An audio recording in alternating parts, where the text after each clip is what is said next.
복된 토요일 아침입니다. 오늘 하루도 주님과 동행하시기를 축원합니다. 찬송가 337장 찬양하시겠습니다.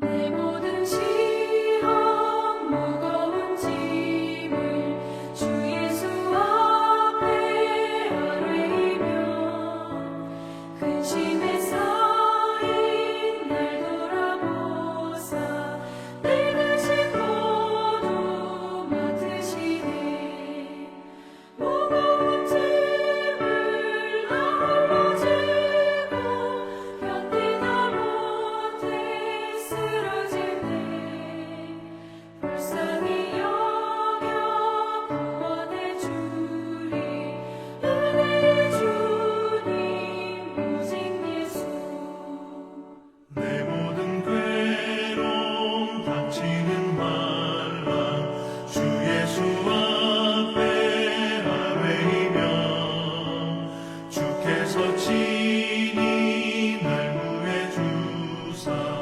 넓으신 사랑 베푸시네 무거운 짐을 나 홀로 지고 견디다 못해 쓰러지네 불쌍히 여겨 구원해 주리 은혜의 주님 오직 예수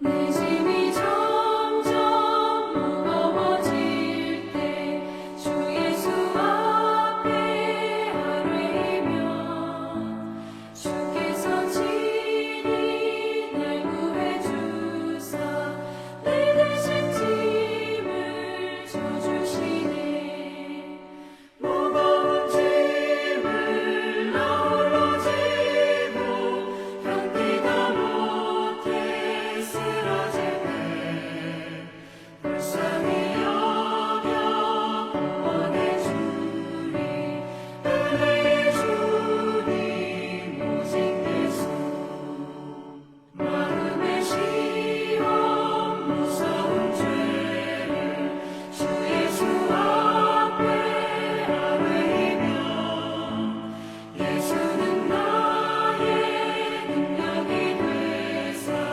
세상을 이길 힘 주시네 무거운 짐을 나 홀로 지고 견디다 못해 쓰러지네 불쌍히 여겨 구원해 주리 은혜의 주님 오직 예수 오늘 하나님께서 주신 말씀은 시편 94편 1절에서 23절의 말씀입니다.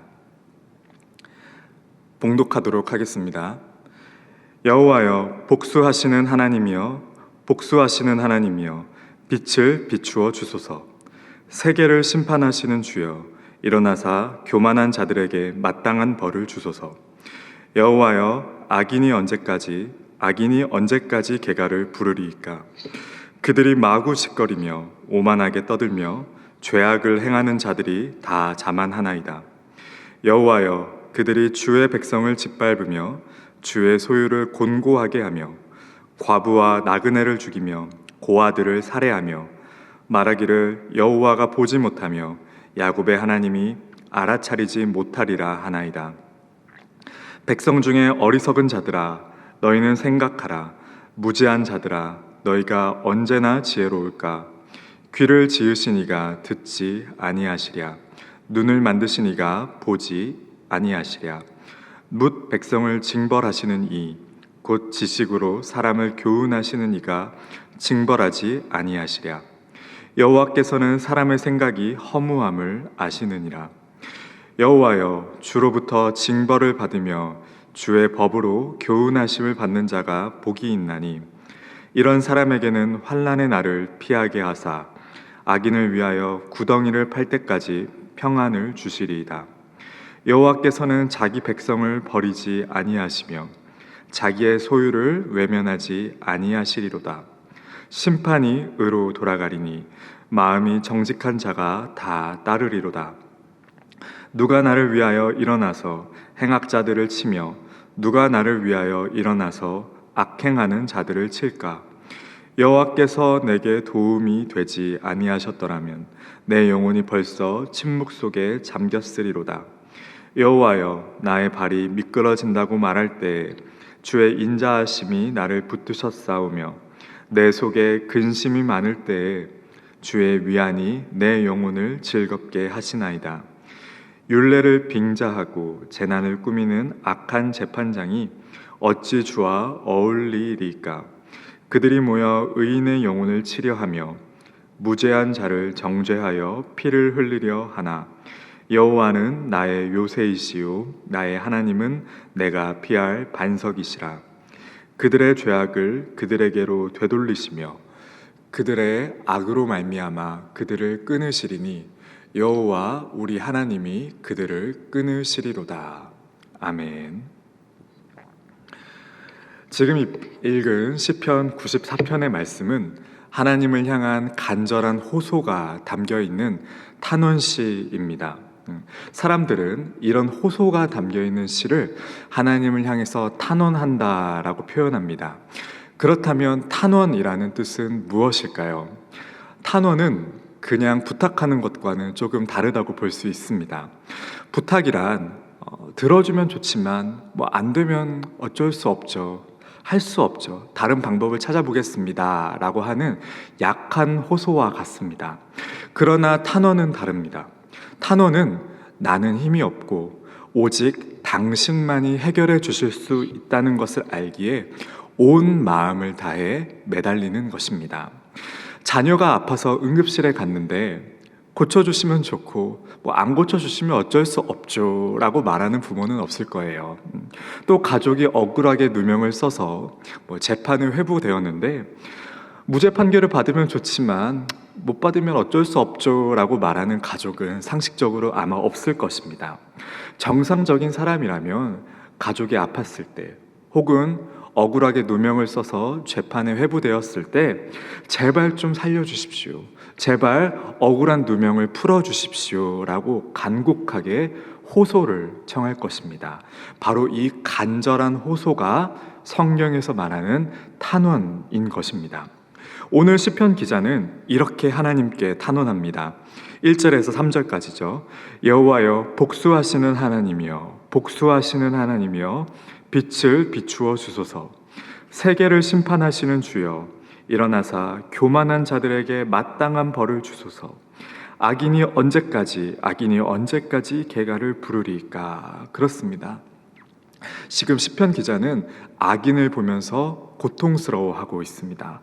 하나님, 도대체 저 오만하고 교만하고 거짓말하고 악한 사람들이 언제까지 떵떵거리며 살게 그저 냅두실 겁니까? 살다 보면 우리는 이렇게 종종 이해할 수 없는 일들을 경험하게 됩니다. 정직하게 살아가는 사람들은 손해보는 것 같고 하는 일도 잘 안 풀려 보이는 것 같은데 오히려 다른 사람을 이용하고 거짓말하고 사기치는 사람들은 형통한 삶을 살아가는 것처럼 보일 때가 있다라는 것이죠.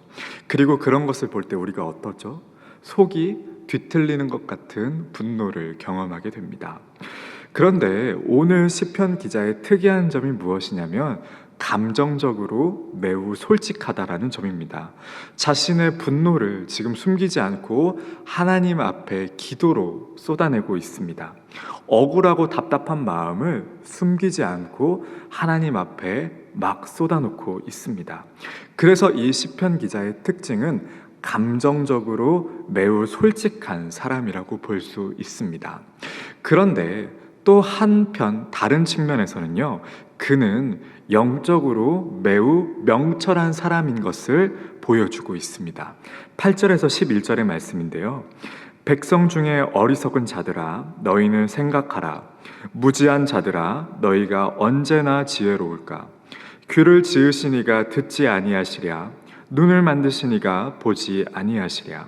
뭇 백성을 징벌하시는 이 곧 지식으로 사람을 교훈하시는 이가 징벌하지 아니하시랴.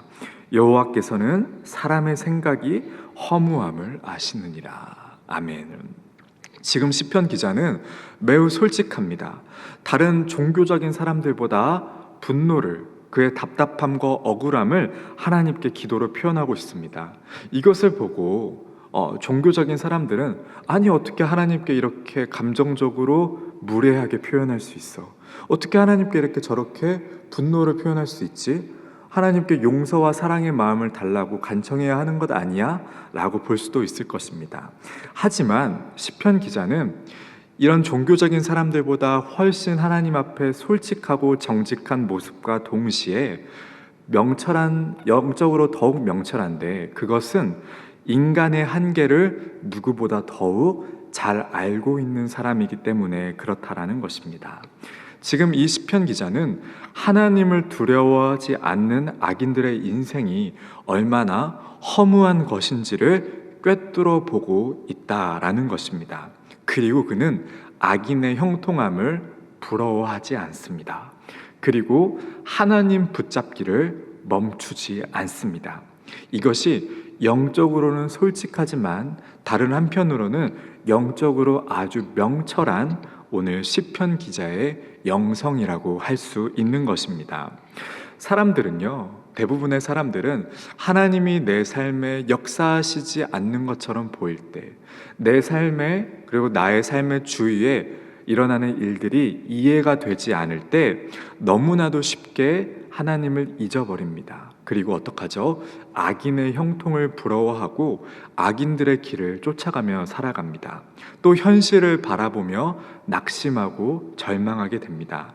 그러나 그것은 영적으로 명철하다고 볼 수 없는 것이죠. 영적으로는 매우 어리석은 행동이다라는 것입니다. 영적으로 명철하다라는 것은 비록 지금 내 눈에 보이는 상황이 어둡고 캄캄할지라도, 또 내 주위에 있는 상황이 이해가 되지 않을지라도 하나님의 살아계심을 끊임없이 신뢰하고 그분을 믿는 것이 영적으로 명철한 자의 태도입니다. 즉, 우리의 상황, 나의 상황과 내 주위를 둘러싼 이 상황을 결정하는 것은 눈에 보이는 그런 요인들이 아닙니다. 우리의 상황을 결정하고 규정하는 것은 바로 믿음입니다. 이 믿음이 있는 사람이 영적으로 명철한 상황입니다. 비록 눈에 보일 때는 악인이 형통한 것 같습니다. 하나님의 일하심과 하나님의 역사하심이 지금 제대로 경험되지 않는 것처럼 보입니다. 영적으로 어리석은 사람은 이럴 때 눈에 보이는 상황으로 자신의 현실을 규정합니다. 이것 봐, 하나님 살아계시지 않잖아. 하나님 내 기도 들어주시는 거 아니잖아. 마치 하나님의 손이 짧은 것처럼 하나님을 대하고 악인의 형통을 부러워하며 악인들이 살아가는 방식으로 자신의 삶을 살아가려고 합니다. 그러나 영적으로 명철한 사람은요, 비록 눈에 보이는 지금의 현실이, 하나님의 역사하심이 비록 부재인 것 같고 하나님의 일하심이 지금 당장은 느껴지지 않는 것처럼 보이지만 말씀을 붙잡고 하나님의 약속을 붙잡고 신실하게 하나님을 끝까지 신뢰하는 사람인 것입니다. 이것이 영적으로 명철한 사람의 영성이라고 할 수 있는 것입니다. 이어서 12절과 14절은 하나님의 법으로 교훈하심을 받는 자가 복이 있다라고 말하는 구절입니다. 함께 읽어볼게요. 여호와여, 주로부터 징벌을 받으며 주의 법으로 교훈하심을 받는 자가 복이 있나니 이런 사람에게는 환난의 날을 피하게 하사 악인을 위하여 구덩이를 팔 때까지 평안을 주시리이다. 여호와께서는 자기 백성을 버리지 아니하시며 자기의 소유를 외면하지 아니하시리로다. 아멘. 이 말씀은 하나님께 징벌을 받고 하나님의 법으로 교훈하심을 받는 자가 복이 있다고 말합니다. 복이 있다라는 말씀은 예수님께서 마태복음 5장에 심령이 가난한 자는 복이 있나니 라고 말씀하신 그 8개의 복, 8복의 구조를 떠올리게 만듭니다. 심령이 가난한 자는 복이 있나니 천국이 그들의 것입니다. 애통하는 자는 복이 있나니 그들의 위로를 받을 것입니다. 이런 8개의 복의 선언이 8복인데 오늘 하나님께서는 동일한 형식으로 주에게 징벌을 받고 주의 법으로 교훈하심을 받는 자가 복이 있다고 말씀하시는 것입니다. 왜 그런 사람이 복이 있는 사람일까요? 우리가 눈으로 봤을 때는 징계를 받고 하나님께 무언가 책망과 교훈을 받는 것은 되게 어렵고 힘든 일처럼 보이는데 왜 하나님은 이것이 복이라고 말씀하는 것일까요? 그것은 하나님의 징계란 무릇 그 당시에는 힘들고 고통스러워 보이지만 결국 궁극적으로 우리에게는 복이 된다는, 즉 선하시다라는 사실에 근거하고 있기 때문인 것입니다. 하나님은 우리 삶에 일어나는 모든 일을 합력해서 선을 빚어가시는 분이십니다. 하나님은 선하신 분이고 그렇기 때문에 저와 여러분을 향한 그분의 계획 또한 항상 선하십니다. 하지만 그 과정들이 항상 평탄하고 형통한 것만은 아닙니다. 때로는 궁극적인 선을 위해서 그 가는 과정 가운데는 징계가 있고 아픔이 있을 수는 있습니다. 그러나 그것은 저와 여러분을 망하게 하기 위해서, 저와 여러분을 넘어뜨리기 위해서 하나님께서 역사하시는 것이 아니라 우리 삶이 하나님이 예비하신 선으로 가기 위한 필수적인 과정이기 때문에 하나님께서 중간에 우리에게 징계와 고통과 훈련을 허락하신다라는 것입니다. 연단 없이, 징계 없이 성장하는 자녀는 없습니다. 때로는 악한 사람을 우리의 삶에 붙여주시기도 하고요. 여러 가지 고통과 곤고함을 저와 여러분의 삶에 허락하실 때도 있습니다. 그러나 그것은 우리가 기억해야 할 것은 우리를 망하게 하시기 위함이 아니라 우리를 성숙한 그리스도의 형상으로 빚어가시기 위함의 목적이 있다라는 사실입니다. 그 고난의 시간을 통과하면서, 그 연단의 시간을 통과하면서 우리는 어떻게 되나요? 연단되어지고 정결해집니다. 그리고 결국 예수 그리스도의 성품과 영광을 담게 되는 그리스도의 형상을 우리 안에서 닮아가게 되는 것입니다. 그리고 이것이 성경이 말하는 가장 궁극적이고 가장 본질적인 복이라고 할 수 있는 것입니다. 말씀을 정리하겠습니다. 오늘 94편 함께 시편을 말씀을 묵상했는데요. 오늘 시편 기자처럼 하나님 앞에 솔직하고 정직하게 나갈 수 있는 마음을 허락하여 달라고 먼저 기도하여야 합니다. 그러면서도 영적으로 명철해야 됩니다. 솔직하게 하나님께 우리의 억울함과 답답함을 막 털어놓을 수 있고 하나님께 탄원할 수 있지만 거기서 멈추어서는 안 됩니다. 영적으로 명철하여져서 지금 나의 삶을 둘러싼 상황을 내 눈에 보이는 현실의 상황으로 규정하는 것이 아니라 믿음의 눈을 들어 하나님께서 지금 살아계시며 하나님께서 내 삶에 주관하시고 내 삶에 허락하신 모든 일은 다 궁극적으로 선을 이루어 가시는 하나님의 연단의 과정임을 믿고 그분을 신뢰하는 것이 영적으로 명철한 자의 태도인 것입니다.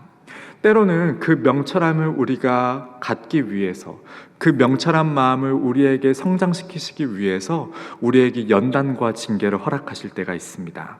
그런데 그것은 우리를 망하게 하시기 위함이 아니라 궁극적으로 우리에게 복을 주시기 위해서, 그리고 그 복은 예수 그리스도의 형상을 닮은 주의 자녀로 빚어가기 위해서 그 과정을 허락하시는 것임을 우리는 기억해야 할 줄 믿습니다. 이 은혜가 오늘 아침에 이 말씀을 듣는 성도님들께 있기를 주님의 이름으로 축원합니다. 아멘. 함께 기도하겠습니다. 하나님, 이 아침에 주님 앞에 나온 성도들의 마음속에 있는 탄원을 주님께서 아시는 줄 믿습니다. 이 고난이 언제까지입니까? 악인의 형통이 도대체 언제까지입니까? 이 답답하고 억울한 솔직한 그 물음을 주님께서 외면하지 않으시는 줄 믿습니다. 그러나 주님, 내가 생각한 타이밍과 때가 아닐지라도 하나님의 역사하심을 계속 신뢰하며 붙잡으며 나아가게 하는 그 영적인 명철함을 우리에게 더하여 주시옵소서. 악인의 형통을 부러워하지 않게 하시고 그들의 꾀를 따라가지 않게 하시며 상황을 믿음으로 해석하는 그 영적인 명철함과 지혜를 허락하여 주시옵소서. 예수님의 이름으로 기도드립니다. 아멘. 하늘에 계신 우리 아버지, 아버지의 이름을 거룩하게 하시며 아버지의 나라가 오게 하시며 아버지의 뜻이 하늘에서와 같이 땅에서도 이루어지게 하소서. 오늘 우리에게 일용할 양식을 주시고 우리가 우리에게 잘못한 사람을 용서하여 준 것 같이 우리 죄를 용서하여 주시고 우리를 시험에 빠지지 않게 하시고 악에서 구하소서. 나라와 권능과 영광이 영원히 아버지의 것입니다. 아멘.